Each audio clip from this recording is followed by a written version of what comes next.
Hello नमस्ते साथीहरू। मैले काउली किनेर ल्याएको छोरीले पकौडा बनाउने भनेर ल्याइछिन्। अब नुन राख्दैछिन् स्वाद अनुसारको।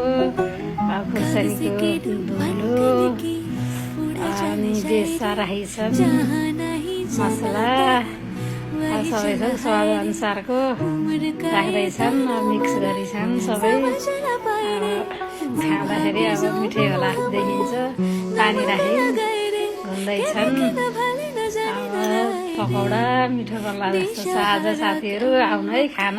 मिठै होला जस्तो छ देख्दाखेरि। के अरे अब खाना कस्तो हुन्छ आउनु होला। बाँडीचुडी खाउँला।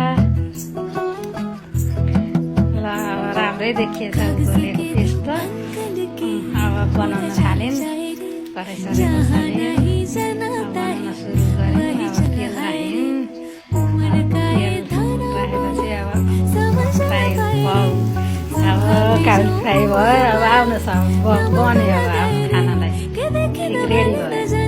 आउनु साथीहरू मिलेर खाने ल आउनुहोस् आउनुहोस्। म यहाँ यसो बसेको ल खानु भनेर ल्याइछु।